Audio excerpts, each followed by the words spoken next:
Shalom GB Kedoya, kembali kita berjumpa pada pagi hari ini. Sebelum kita mulai ibadah kita, mari kita tundukkan kepala dan berdoa. Bapa di surga, kami mengucap syukur di pagi hari ini Tuhan, jikalau kami boleh kembali beribadah kepada Engkau walaupun masih secara online. Kami mengucap syukur Tuhan, kami masih diberi kebebasan untuk mendengarkan firman Tuhan. Kami berdoa Tuhan Yesus untuk seluruh rangkaian ibadah pada pagi hari ini, dari puji-pujian sampai dengan firman Tuhan. Biarlah kami itu Tuhan berikan hati yang penuh ucapan syukur untuk datang kepada Engkau, mengalami Engkau ya Tuhan Yesus melalui puji-pujian, dan juga biarlah hati kami Tuhan persiapkan untuk mendengarkan firman Tuhan, sehingga firman itu boleh menjadi rema bagi kehidupan kami. Terima kasih Tuhan, buka hati kami, buka pikiran kami taklukkan semuanya ke dalam nama Yesus Kristus. Di dalam namamu kami berdoa dan mengucap syukur, siap untuk beribadah. Terima kasih Tuhan Yesus. Amin. Shalom, selamat beribadah, Tuhan Yesus memberkati. Shalom jemaat yang dikasihi Tuhan. Kita bersyukur pada hari ini kita bisa ibadah kembali. Dan saya mau mengajak Bapak Ibu pada hari ini untuk bersorak bagi Tuhan. Mari kita angkat pujian ini bagi Tuhan kita. Haleluya.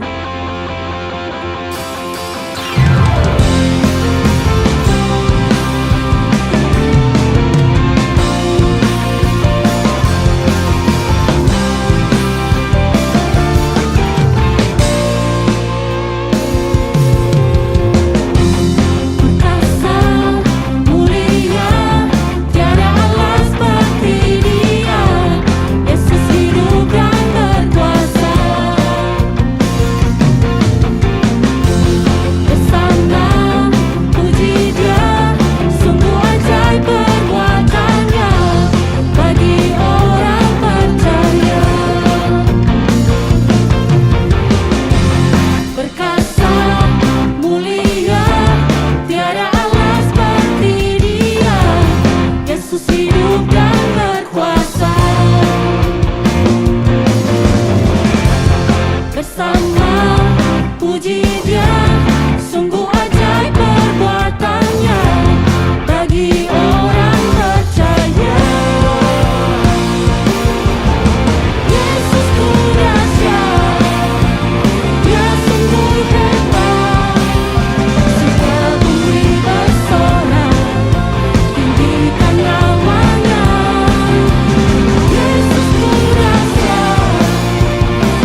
Mari kita bawa seluruh hati kita kepada Tuhan. Mari kita naikkan pujian ini bagi Tuhan kita. Yes, Lord. Sebab hidup kami adalah penyembahan di hadapan Tuhan. Engkau layakkan setiap kami, Yesus.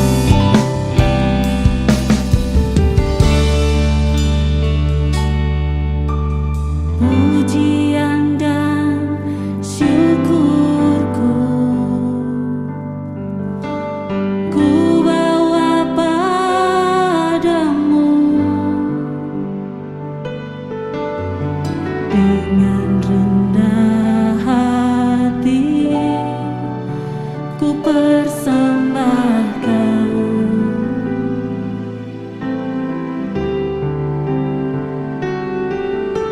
Sadar bila ku ada hanya karena anugerah, bukan karena kekuatanku.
Shalom saudara, dimanapun Anda mengikuti ibadah ini, saya harapkan dan saya berdoa kiranya Anda dalam perlindungan Tuhan.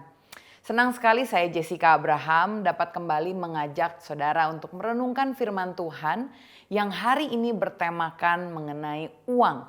Lebih tepatnya khotbah hari ini saya beri judul Lepas dari Bahaya Uang. Sebelumnya saya mau mengajak setiap dari kita untuk membuka firman Tuhan di dalam 1 Timotius 6 ayat yang ke-10.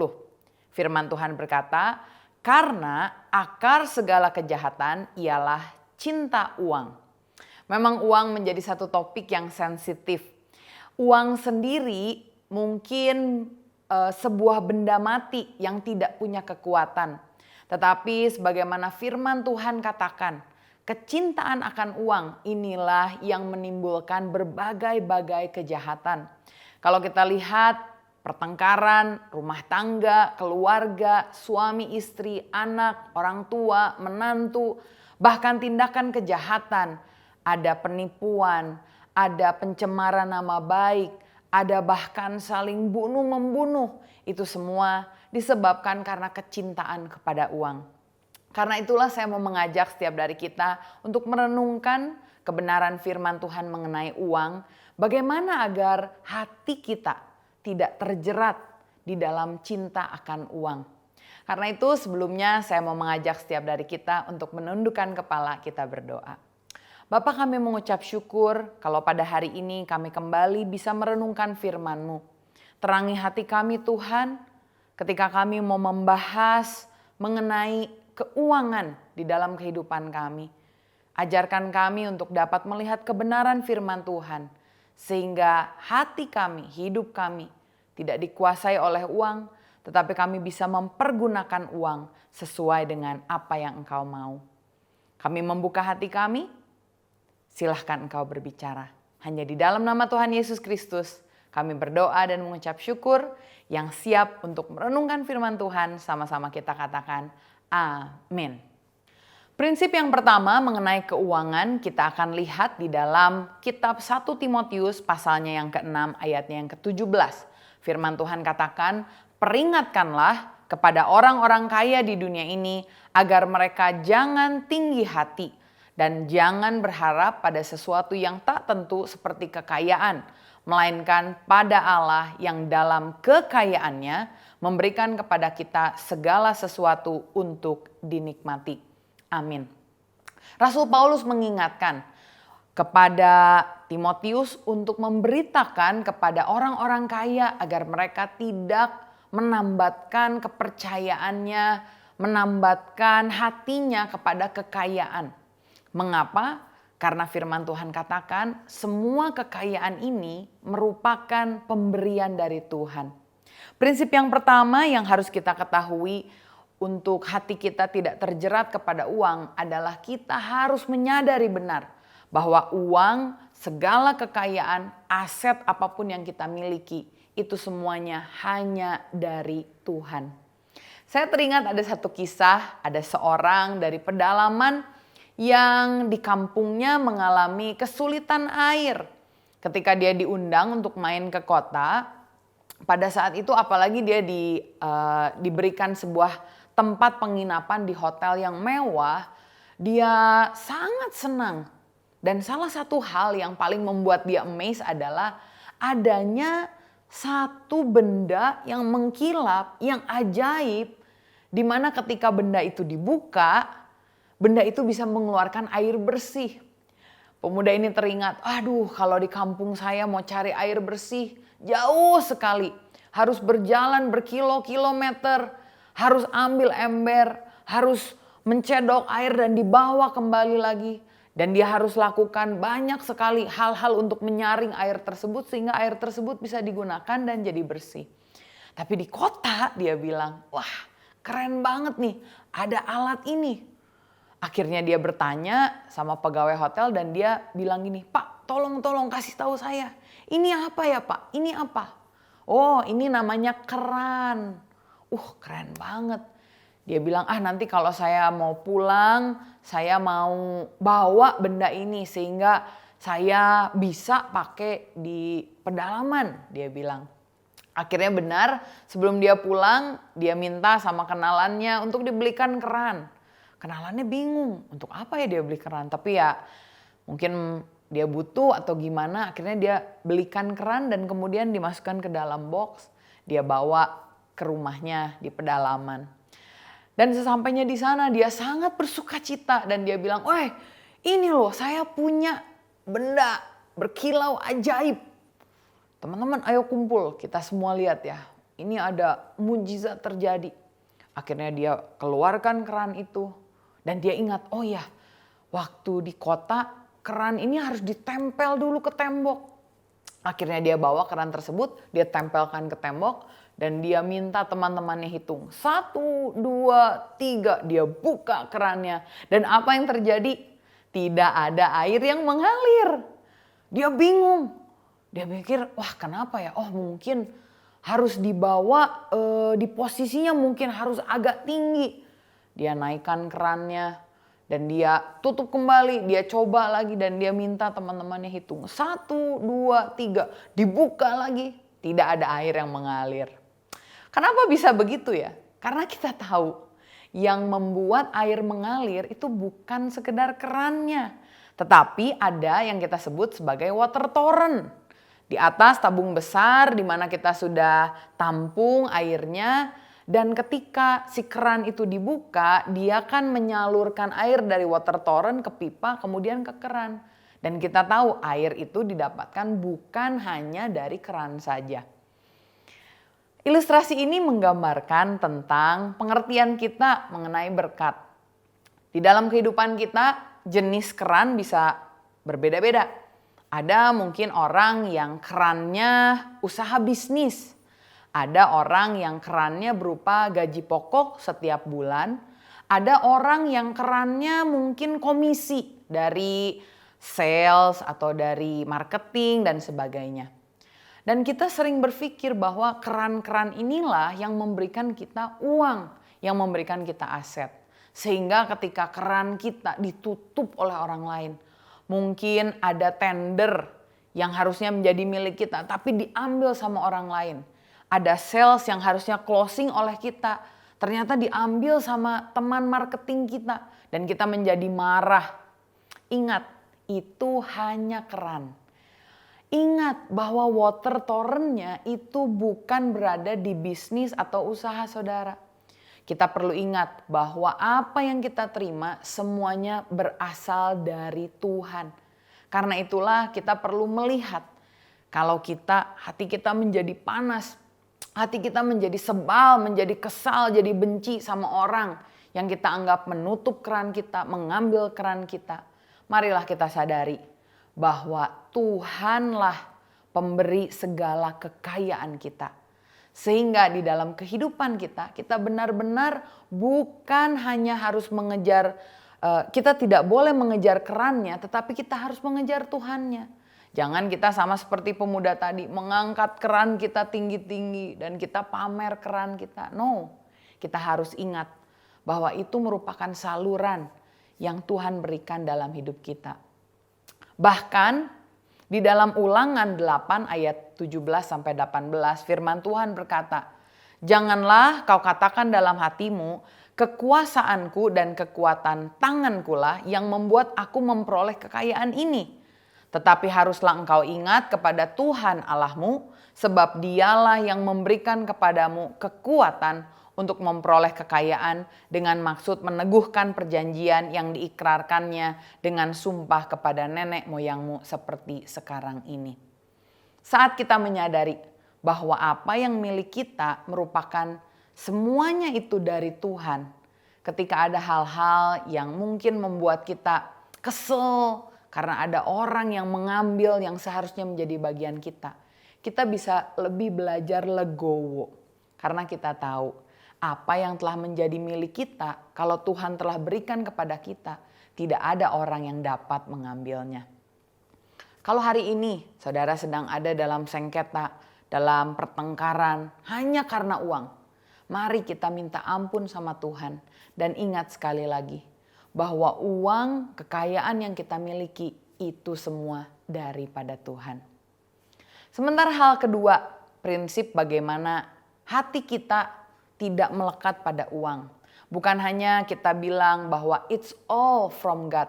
Semua uang kekayaan kita dari Tuhan. Tapi hal yang kedua, firman Tuhan katakan di dalam Matius 25 ayat 14-19 bahwa it's all for God. Semuanya adalah untuk Tuhan. Saya bacakan ayat firman Tuhan. Sebab hal kerajaan sorga sama seperti seorang yang mau bepergian ke luar negeri, yang memanggil hamba-hambanya dan mempercayakan hartanya kepada mereka.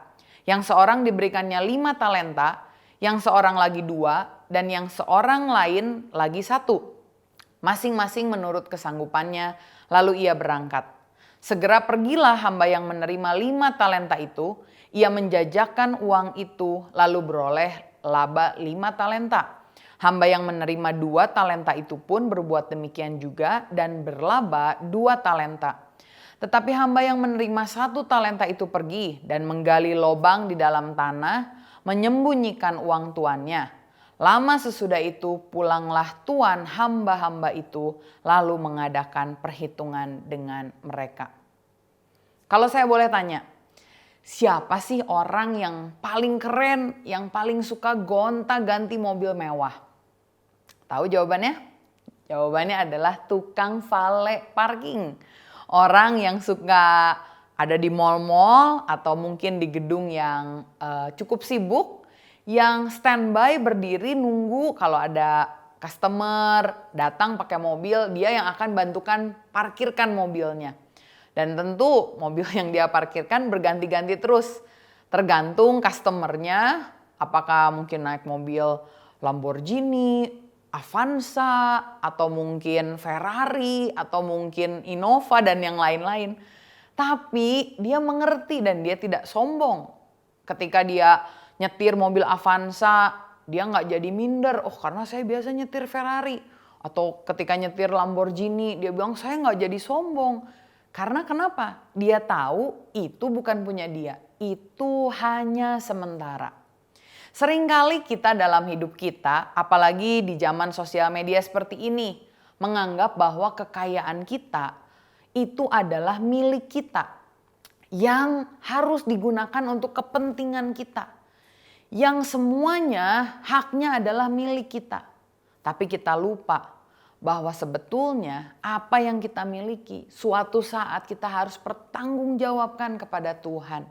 Sama seperti ayat yang tadi bilang, bahwa Tuhan akan datang kembali. Tuhan yang tadi akan datang kepada hamba-hambanya dan Tuhan akan datang kepada kita untuk memintakan perhitungan. Jadi jangan kaget kalau suatu kali Tuhan akan tanya, apa yang kamu telah perbuat dengan uang kekayaan yang telah saya berikan kepadamu? Jangan sampai kita nggak bisa jawab. Jangan sampai kita seperti hamba yang mungkin menyembunyikan, tidak melipat gandakan uang tersebut. Tetapi biarlah kita ditemukan menjadi hamba yang setia. Orang mungkin suka tanya, Tuhan kok gak datang-datang sih lama?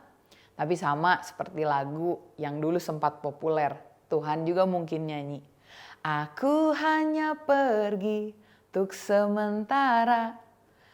Dan aku pasti kembali pada dirimu. Nah itu ada aku pasti kembali. Aku hanya pergi untuk sementara. Jadi ingat, Tuhan akan kembali untuk mengadakan perhitungan dengan kita. Bagaimana cara kita bertanggung jawab terhadap apa yang kita miliki dan bagaimana kita mengelolanya dengan baik? Saya mau sampaikan satu prinsip sederhana, cara pengelolaan keuangan yang sering kali disebut sebagai prinsip 10, 20, 30, dan 40. Kalau kita jumlahkan 10 tambah 20 tambah 30 tambah 40 itu jumlahnya 100. Jadi yang dimaksud dengan 10, 20, 30, 40 adalah persenan. Proporsi dari uang yang kita miliki ketika kita kelola kita bagi menjadi 4 pos. 10%, 20%, 30%, dan 40%. Apa yang kita lakukan dengan 10% yang pertama? Firman Tuhan berkata bahwa kita harus menyisihkan apa yang kita dapatkan 10%-nya untuk kita bawa kepada Tuhan. Firman Tuhan di dalam Maleaki pasalnya yang ketiga ayat 8-10, firman Tuhan berkata, "Bolehkah manusia menipu Allah? Namun kamu menipu aku. Tetapi kamu berkata, dengan cara bagaimanakah kami menipu engkau? Mengenai persembahan perpuluhan dan persembahan khusus," kata Tuhan. "Kamu telah kena kutuk, tetapi kamu masih menipu aku. Ya, kamu seluruh bangsa, bawalah seluruh persembahan persepuluhan itu ke dalam rumah perbendaharaan, supaya ada persediaan makanan di rumahku, dan ujilah aku," firman Tuhan semesta alam, "apakah aku tidak membukakan bagimu tingkap-tingkap langit dan mencurahkan berkat kepadamu sampai berkelimpahan." Amin. 10% yang pertama kita perlu bawa ke rumah Tuhan sebagai perpuluhan. Seringkali orang bilang gini, itu kan di zaman perjanjian lama, di perjanjian baru kita nggak usah lagi bayar perpuluhan. Apakah betul demikian? Di dalam perjanjian baru konsepnya memang betul kita memberikan bukan hanya 10%, tetapi 100% kehidupan kita untuk Tuhan. Dan saya rasa apa sih buktinya orang bisa memberikan 100% kehidupannya kalau untuk memberikan 10% aja masih komplain, masih marah, masih punya alasan. 10% itu hanya bare minimum, batas minimal untuk menunjukkan bahwa kita benar-benar taat pada Tuhan. Saya percaya kalau 10% kita tidak hitung-hitungan, 10% ini kecil. 10% ini bahkan nanti kita bisa bilang 10% kurang, kita bisa naikkan 20%, 30% dan seterusnya. Karena itu mari kita belajar untuk taat pada firman Tuhan. 10% yang pertama bawa ke rumah Tuhan sebagai persembahan persepuluhan. Tergantung kapan saudara menerima gaji. Kalau setiap sebulan sekali, bawalah sebulan sekali. Kalau menerima gaji setiap closing sales, bawalah persembahan perpuluhan ke gereja Anda setiap kali closing sale.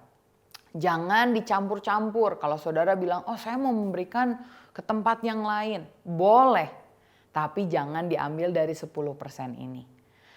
Prinsip yang sederhana, mulai dengan 10% bawa ke rumah Tuhan.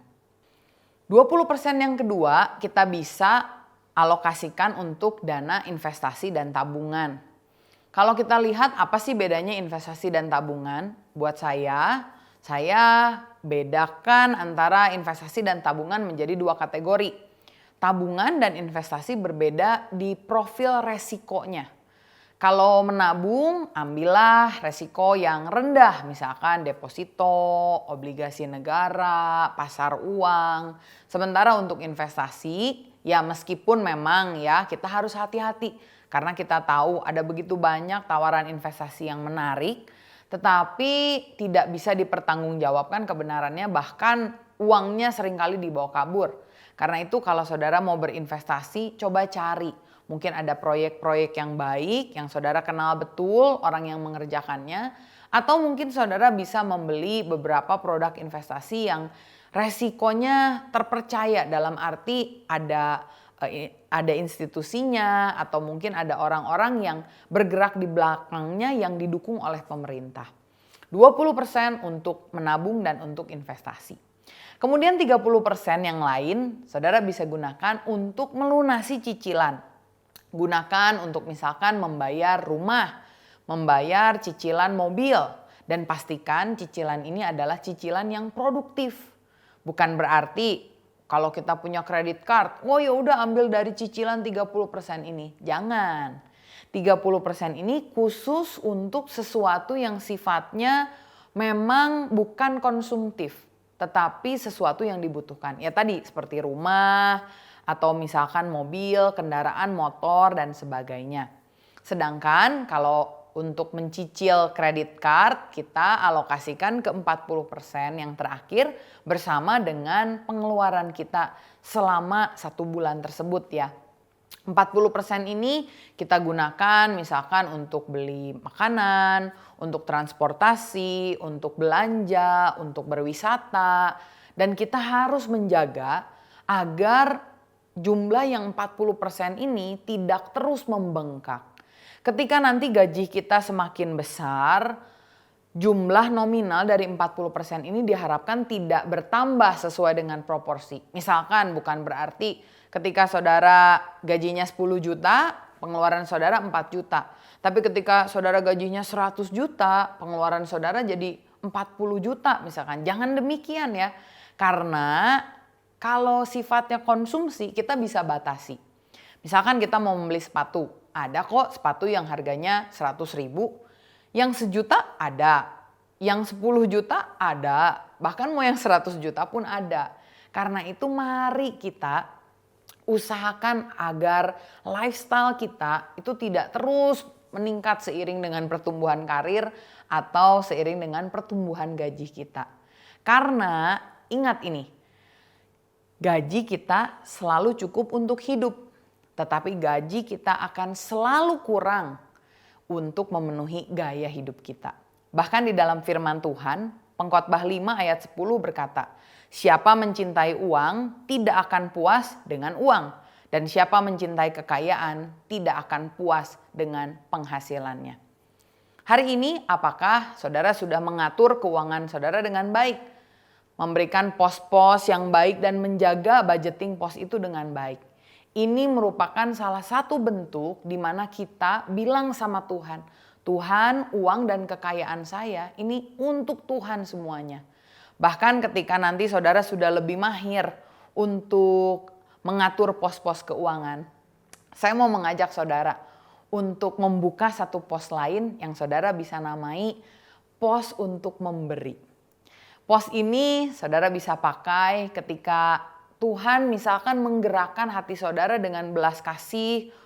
Mungkin saudara melihat ada orang yang mengalami kecelakaan, membutuhkan uang, atau ada yang perlu disupport. Saudara bisa keluarkan dari kas tersebut. Sehingga secara berkala kita diberikan kesempatan ya untuk mencari-cari kira-kira mana sih orang yang kita bisa bantu. Yang penting adalah pastikan uang Anda tidak campur aduk tetapi kelola dengan baik.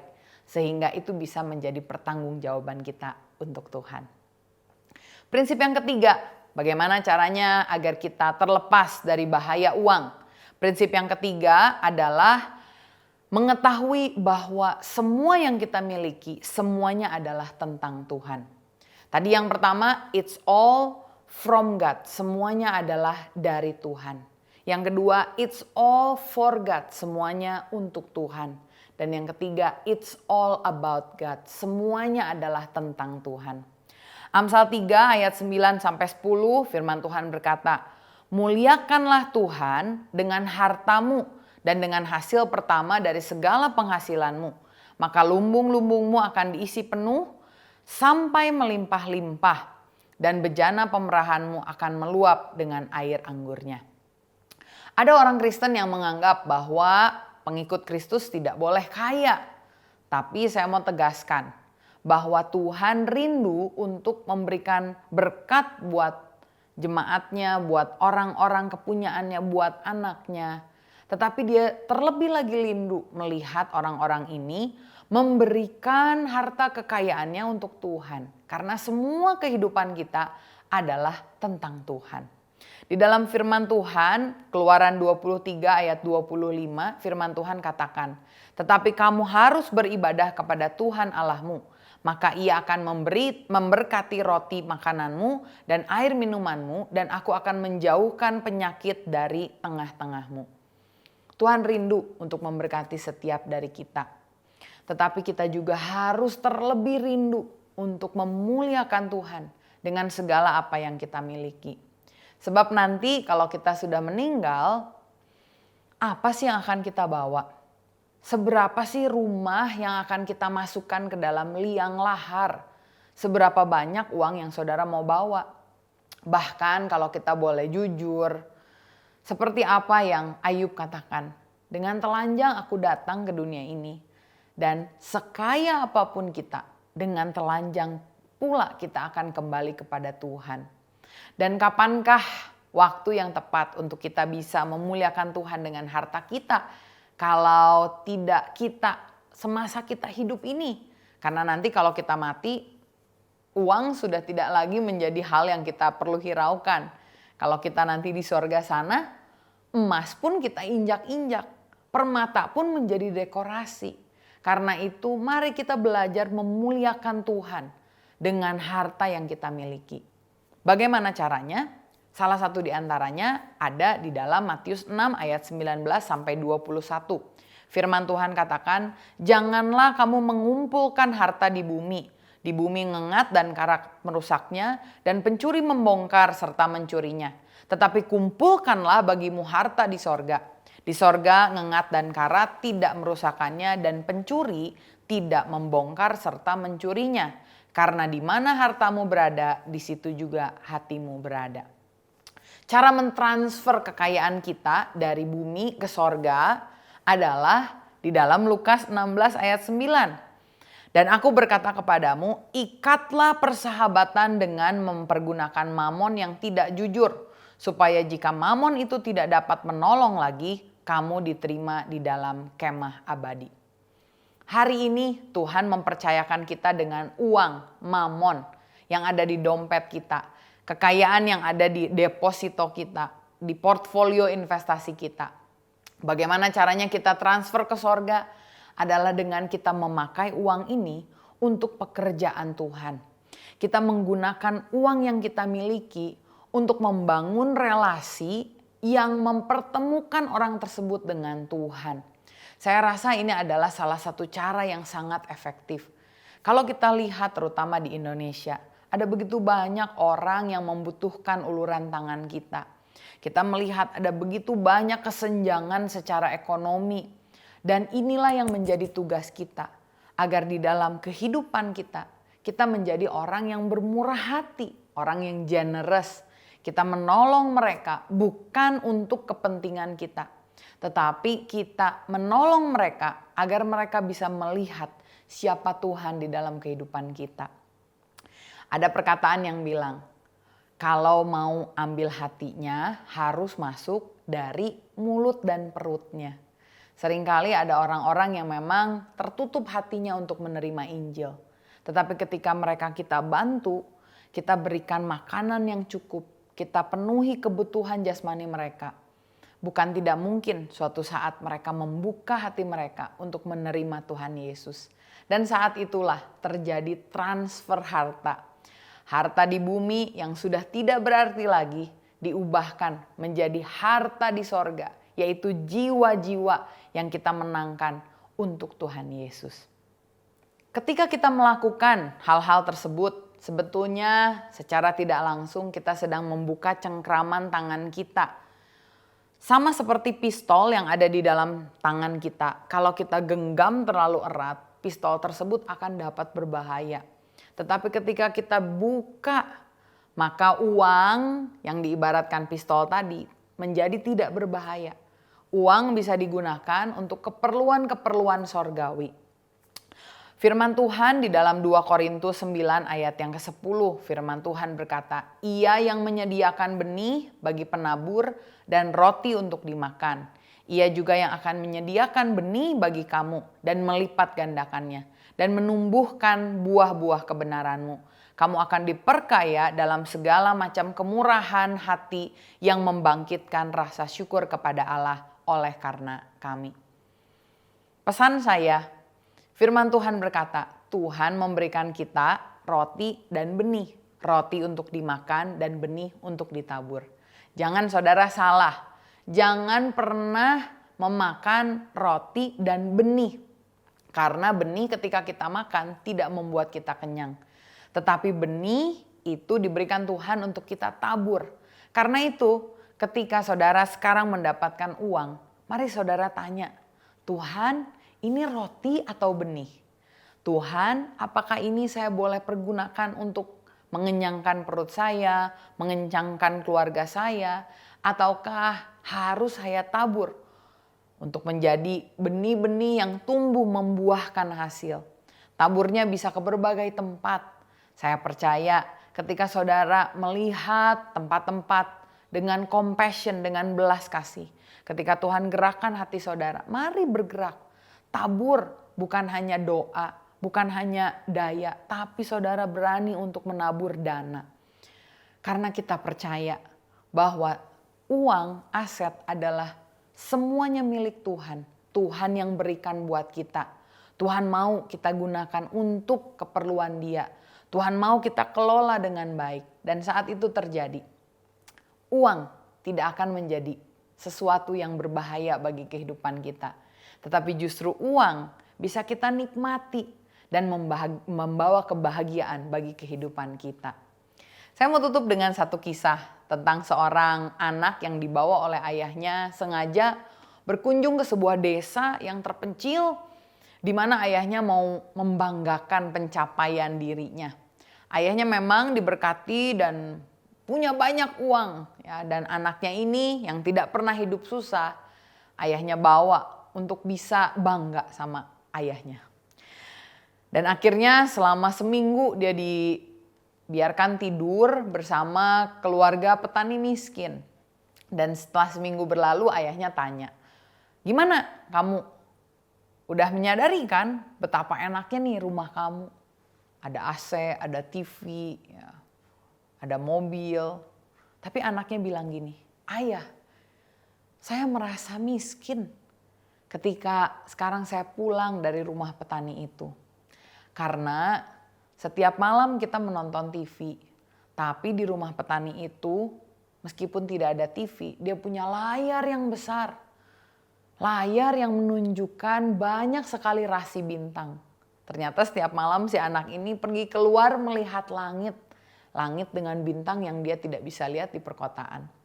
Dia bilang, "Ayah, kita biasa naik mobil. Tapi kalau di sana kendaraannya berganti-ganti. Hari ini naik kuda, besok naik sapi. Nanti lagi naik beca. Wah, menyenangkan sekali.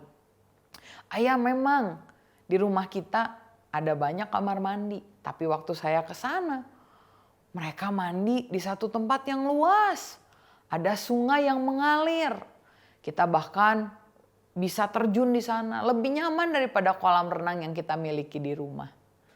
Ayah, walaupun kita bisa makan enak, tapi kemarin saya merasakan sekali bagaimana ketika saya makan bersama-sama dengan Pak Tani, dengan ibu, dengan kakak adiknya, saya merasakan kehangatan keluarga yang saya jarang rasakan di rumah ini. Meskipun rumah ini banyak makanan, tapi seringkali meja makan yang begitu besar, hanya ada saya sendiri di sana sama Mbak." Mendengar itu ayahnya menjadi sedih dan dia bilang, "Ya nak, kamu benar. Uang memang perlu, tetapi uang bukan segalanya. Money, we need money, but money is not everything."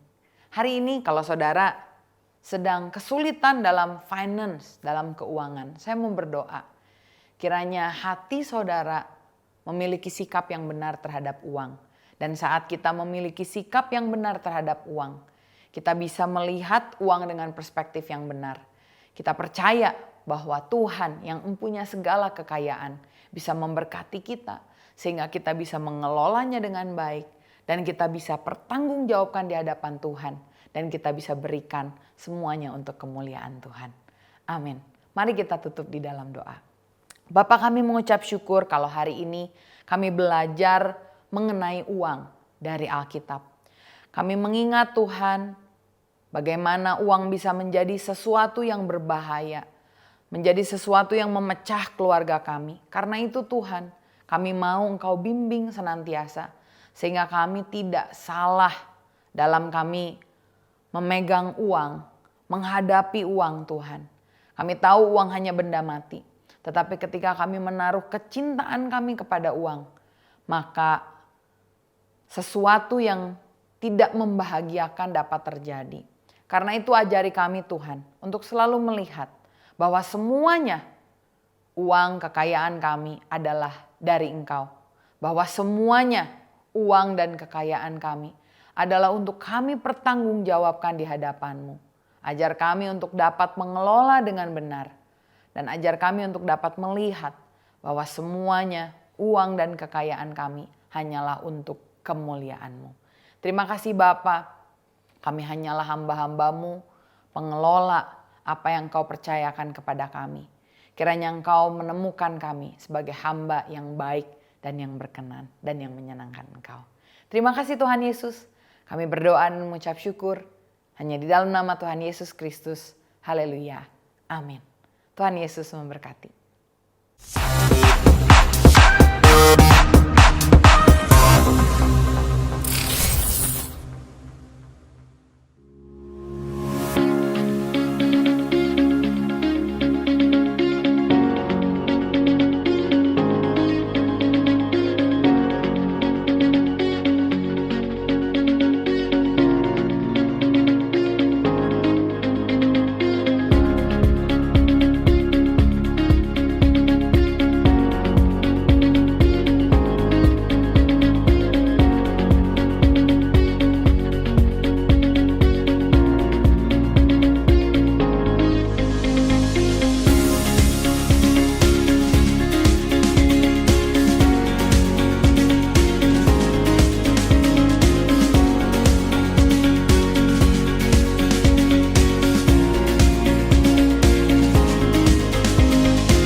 Shalom teman-teman Bethel Youth dan Bethel Teens. Gue mau ngajak kalian bergabung di acara KKR Kemerdekaan bersama yang akan kita rayain gabungan nih dari teman-teman di Kelapa Gading, di Kedoya, dan di Harapan Indah. Kapan waktunya? Catat ya, tanggal 21 Agustus jam 5 sore hanya di GBI Kelapa Gading. Cannot wait to see you dan pastiin kalian hadir, kita rasakan hadirat Tuhan bersama-sama. God bless you. Ditunggu kehadirannya. Bersama kami, See you.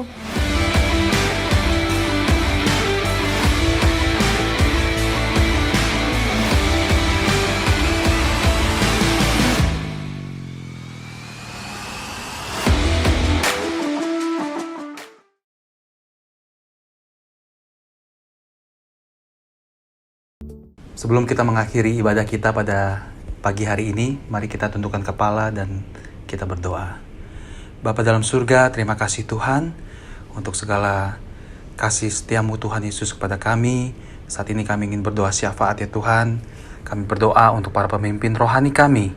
Kami berdoa untuk gembala sidang kami ya Tuhan, pembina gembala kami, juga untuk gembala lokal kami ya Tuhan, dan seluruh pengurus yang terlibat dalam pelayanan di GBI Kedoya ini. Kami berdoa Tuhan Yesus, kiranya ada kesatuan hati dan juga ada visi dan misimu yang jelas ya Tuhan Yesus, supaya kami makin seperti Engkau ya Bapa.